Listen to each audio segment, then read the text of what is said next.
Hi friends, அஸ்ஸலாமு அலைக்கும். இன்றைக்கி நான் ரொம்ப பாரம்பரியமான சீனி வடை எப்படி செய்கிறதுன்னு பார்க்கலாம். அதுக்கு நான் இன்றைக்கி அகலமான பாத்திரம் எடுத்திருக்கேன். கொஞ்சம் கூட தண்ணி இல்லாமல் நல்லா காஞ்ச பாத்திரமாக எடுத்துக்கோங்க. இந்த பாத்திரத்தில் நான் 2 கப்பு போல் பச்சரிசி மாவு, அடை மாவு இருக்குது இல்லையா, அதுதான் சேர்க்குறேன். இடியாப்ப மாவு வந்து கொஞ்சம் சாஃப்டாக இருக்கும், அடை மாவு கொஞ்சம் கொரகொரப்பாக இருக்கும். நான் இன்றைக்கி அடை மாவு தான் எடுத்திருக்கேன். ஒரு பிஞ்சளவுக்கு உப்பு சேர்க்குறேன். அதே ஒரு பிஞ்சளவுக்கு சோடா உப்பும் சேர்க்குறேன். ரெண்டுத்தையுமே நல்லா இந்த மாவோட கலக்கிற மாதிரி கலந்து கொடுத்துருவோம். நீங்கள் அரிசி மாவுக்கு பதிலாக நீங்கள் ரவையில் கூட செய்யலாம். இதே மாதிரியே தான் எல்லாத்தையும் கலந்து விட்டுட்டு இந்த மாவு ஒரு பக்கம் இருக்கட்டும்.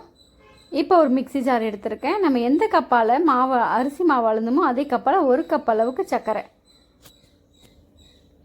3 போல் முட்டை எடுத்திருக்கேன். அதையும் இது உள்ளே சேர்த்துப்போம். 6 ஏலக்காய் சேர்க்குறேன்.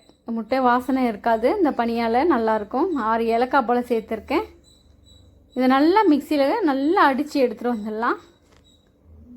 இப்போ 2 ஸ்பூன் அளவுக்கு நான் நெய் சேர்க்குறேன். கொஞ்சம் மிதமான சூடில் இருக்க நான் நெய் தான் சேர்க்குறேன். நெய் ரொம்ப ஜாஸ்தி சேர்க்காதீங்க, அப்புறம் பனியாக சுட்டு எடுக்கும்போது உதிரி உதிரியாக போயிடும். 2 ஸ்பூன் தான் நான் சேர்த்துருக்கேன்.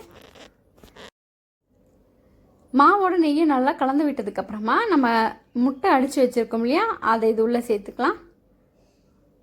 நம்ம அடித்து வச்சுருக்க முட்டை கலவையும் இந்த மாவோடு சேர்க்கும்போது நமக்கு கரெக்டான பதம் வரும். வேறு எந்த எக்ஸ்ட்ரா தண்ணியும் வேறு எந்த பாலும் எதுவுமே சேர்க்க தேவையில்லை.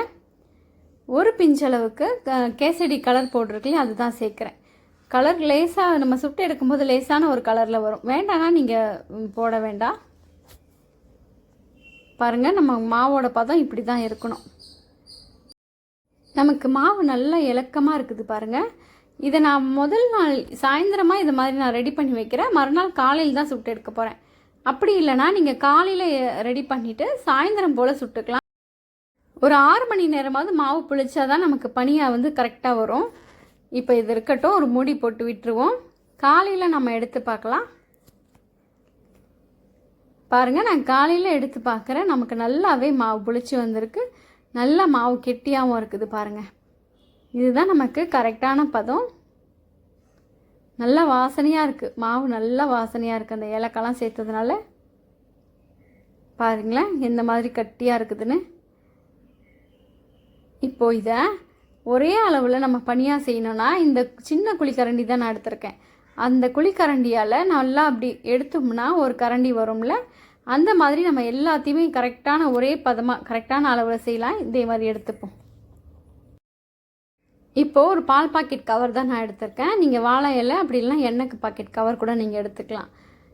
கொஞ்சமாக லேசாக அதில் நெய் தடவி விட்டுட்டு நம்ம எடுத்துருக்க ஒரு உருண்டை மாவை இந்த மாதிரி நம்ம தட்டி விட்டுக்கலாம். அதிரசத்துக்கெலாம் தட்டுவோம் இல்லையா, அந்த மாதிரி நம்ம தட்டி விட்டுட்டு நடுவில் வந்து நல்லா கொஞ்சம் பெரிய ஓட்டையாக நம்ம போட்டுப்போம். உங்களுக்கு பெரிய சைஸ் பனியாக வேண்டாம்னா நீங்கள் மீடியம் சைஸில் கூட போட்டுக்கலாம். அவ்வளோதான். ரொம்ப மெலிசாகவும் இருக்கக்கூடாது, மொத்தமாகவும் இருக்கக்கூடாது. இப்போ எண்ணெயை நான் சூடு காட்டி வச்சுருக்கேன். லேசான சூடில் தான் இருக்கணும் எண்ணெய், ஜாஸ்தி சூடில் இருக்கக்கூடாது. பாருங்கள், போடும்போது இந்த மாதிரி தான் நமக்கு பபிள்ஸ் வரணும். அதிகமான தீயில் இருந்துச்சுனாக்கா பனியாக போட்ட உடனே கருப்பாக போயிடும். நம்ம சுட்டு எடுக்கிற வரைக்குமே அடுப்பு வந்து மீடியமாக தான் இருக்கணும். பாருங்கள், நல்லா செவந்து வந்திருக்கு. 2 பக்கமாக நான் திருப்பி போட்டு எடுத்துட்டேன். பனியெல்லாம் சூப்பராக ரெடி ஆகிடுச்சு. நல்லா வாசனையாக நல்லா பிஸ்கட் மாதிரி இருக்குது பாருங்கள். அப்படியே வெளியில் மொறு மொறுன்னு நல்லா உள்ள சாஃப்டாக இருக்குது. சூப்பராக சீனி வடை நமக்கு ரெடி ஆகிடுச்சு. இதே மாதிரி நீங்களும் உங்கள் வீட்டில் செய்து பாருங்கள். அந்த காலத்து டேஸ்ட்டு மாறாமல் அப்படியே வந்திருக்கு. ரொம்ப டேஸ்ட்டாக இருந்துச்சு. எங்கள் வீட்டில் எல்லாருக்குமே ரொம்ப பிடிச்சிருந்துச்சி. நீங்களும் ட்ரை பண்ணி பார்த்துட்டு கமெண்ட் பண்ணுங்கள். தேங்க்யூ.